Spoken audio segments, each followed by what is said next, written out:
दोस्तों, जब भी भविष्यवाणी की बात करते हैं तो लोगों के दिमाग में नास्ट्रडमस या फिर बाबा वेंगा ही आते हैं, लेकिन एक इससे भारतीय भविष्यवक्ता थे जो इन दोनों को पीछे छोड़ सकते हैं। हम बात कर रहे हैं संत अच्युतानंद दास की।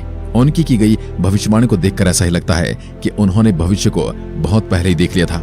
आगे आने वाले सालों में क्या होने वाला है उनको पहले ही पता चल गया था। उन्होंने अपनी भविष्यवाणी में यहाँ तक बता दिया कि दुनिया का अंत कब होगा, जिस कल के अवतार के होने को कहा जा रहा है वो कब होगा, दुनिया का अंत कब होगा, उस टाइम संकेत क्या होंगे। चलिए आपको पूरा डिटेल में बताते हैं। अच्युतानंद भगवान जगन्नाथ के परम भक्त, कवि और भविष्यवक्ता थे।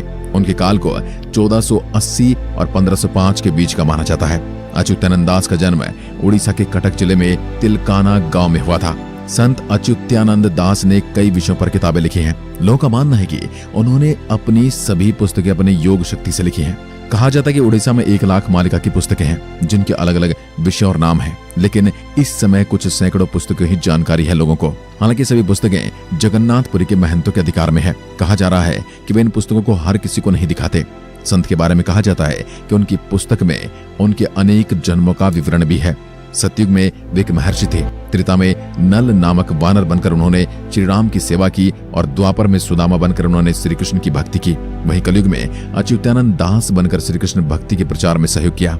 उनकी भविष्यवाणियों में कलयुग में अकाल, युद्ध, विस्फोट, भूचाल, महामारी के साथ ही देशों के भविष्य को लेकर भी भविष्यवाणियां हैं। उन्होंने भारत, अमेरिका और रूस को लेकर भी भविष्यवाणी की है। उन्होंने ऐसे संकेत दिए हैं जिससे ये पता चल सके कि भविष्यवाणियां कब घटित होने वाली हैं। उन्होंने जगन्नाथ मंदिर से जुड़ी भविष्यवाणियों के आधार पर ही विश्व की घटनाओं का उल्लेख किया है।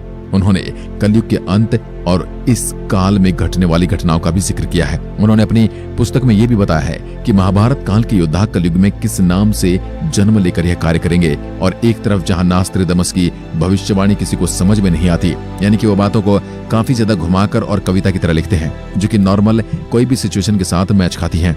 उसके बाद अगर कुछ हो जाता है तो लोगों को लगता है कि हाँ, शायद नास्ट्रडमस उसी की बात कर रहे होंगे, पर उनके साथ ऐसा नहीं है। उनकी किताब में एकदम शुद्ध और सीधी बात की गई है और उसी में से हम आपको कुछ सबसे कमाल की और दिलचस्प भविष्यवाणियां बताएंगे, जो कि आज के समय कलयुग के अंत और पॉलिटिकल बातों से अच्छे तरीके से मेल खाती हैं। सबसे पहले हम बताएंगे कुछ ऐसी भविष्यवाणियां जो सच हो चुकी हैं। नंबर 5, जगन्नाथ मंदिर के झंडे में आग लग जाएगी।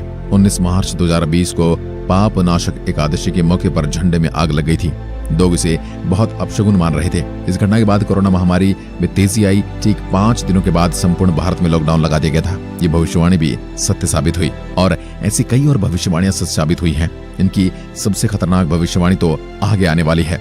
नंबर 4, जगन्नाथ मंदिर का झंडा कई बार नीचे गिरेगा और एक चक्रवाती समुद्री तूफान में समुद्र में गिरेगा। उसके बाद मई 2020 में भारी तूफान की वजह से मंदिर का झंडा उड़ गया था। मंदिर का झंडा गिर जाना या उड़ जाना एक अपशगुन माना जाता है। इस दौरान पूरी दुनिया में कोरोना जैसी महामारी को झेलना पड़ा था। इस महामारी में बहुत मौतें हुई, जिसमें शमशान घाट में लाश जलाने के लिए जगह नहीं बची। इस तरह से ये भविष्यवाणी भी सच साबित हुई।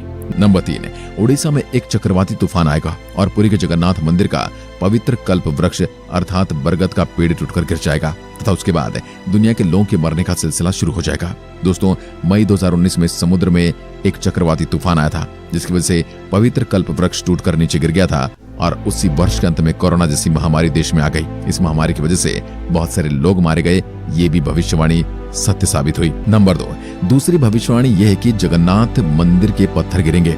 सन 1842 से लेकर अब तक से लगभग 15 बार जगन्नाथपुरी मंदिर से पत्थर गिरने की घटना हो चुकी है। कई बार तो यह पत्थर काफी बड़े होते हैं। ये भविष्यवाणी भी सच साबित हुई।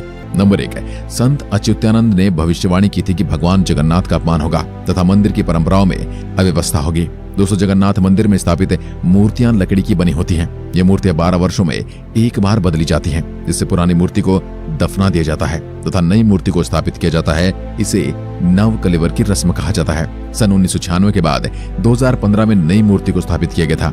मूर्ति की स्थापना में वहां के पंडितों के बीच कुछ अनबन हो गई थी, जिसकी वजह से मूर्तियों की स्थापना रात में होने के बजाय अगले दिन 12 घंटे लेट अगले दिन दोपहर को मूर्तियों की स्थापना की गई। इसके अतिरिक्त आए दिन मंदिर के पुजारियों के बीच में झगड़े होते रहते हैं, जिसकी वजह से मंदिर में अव्यवस्था होती है। इस तरह से ये भविष्यवाणी सच साबित हुई। किसान खेती का काम करना बंद कर देंगे।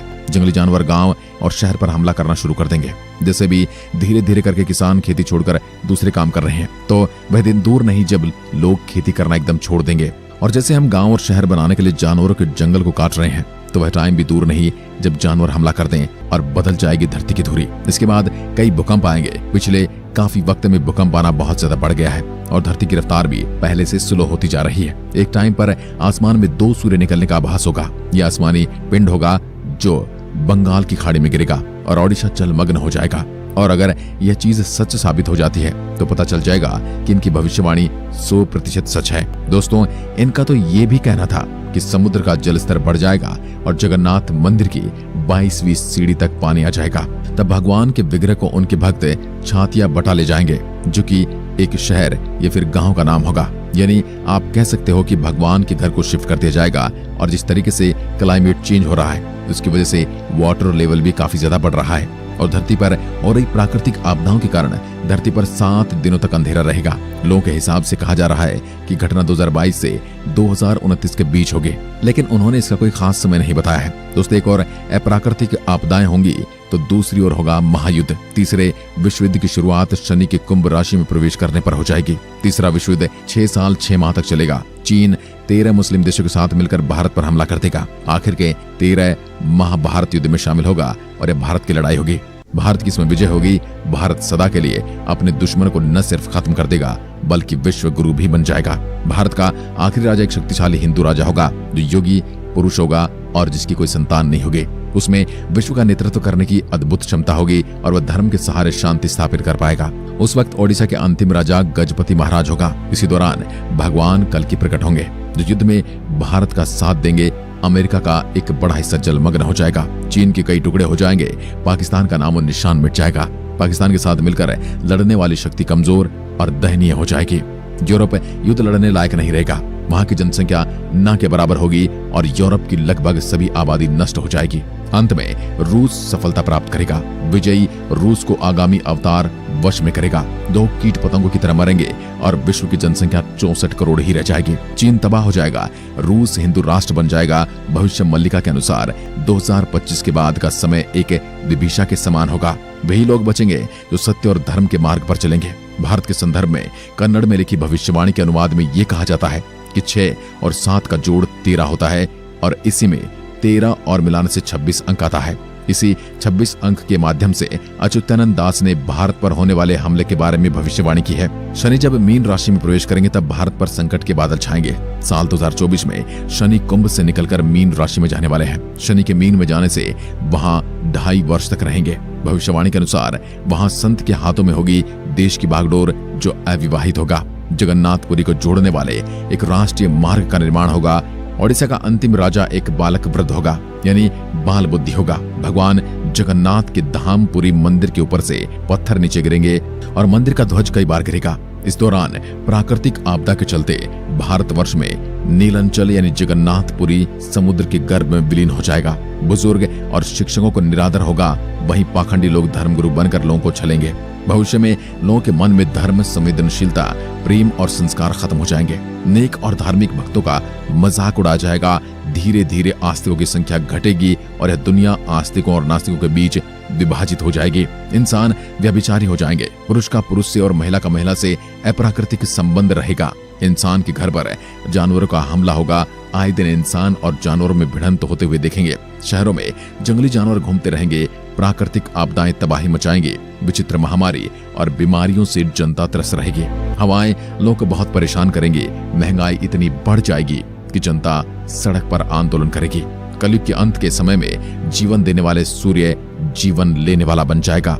महागुप्त पद्म कल्प के अनुसार भगवान जगन्नाथ अपने हाथ में 12 हाथ की खड़क लेकर पूरी धरती का भ्रमण करेंगे। समस्त मलिच्छ लोगों का संहार करेंगे। जब सभी का संहार हो जाएगा तभी कलयुग का अंत हो जाएगा। भगवान कल्कि का जन्म संभल ग्राम में होगा। संभल ग्राम उत्तर प्रदेश में भी है और उड़ीसा में भी है।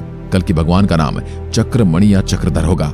उनके पिता का नाम विष्णु शर्मा होगा। महाभारत के युद्ध को लेकर भी उनकी भविष्यवाणी वायरल हो रही है। बताया जा रहा है कि महाभारत के युद्ध के समय कई लोग किसी कारणवश इस युद्ध में भाग नहीं ले पाए थे। वो सभी योद्धा युद्ध लड़ना चाहते हैं और अब उनकी इच्छा कलयुग के अंत में पूरी होने वाली है। जबकि कल्कि अवतार का जन्म होगा। भगवान बलराम भी युद्ध में भाग नहीं ले पाए थे। बलराम जी को ही जगन्नाथ में बलभद्र के नाम से जाना जाता है।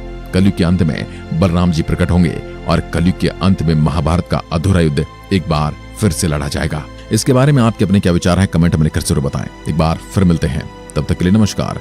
जय हिंद, जय भारत।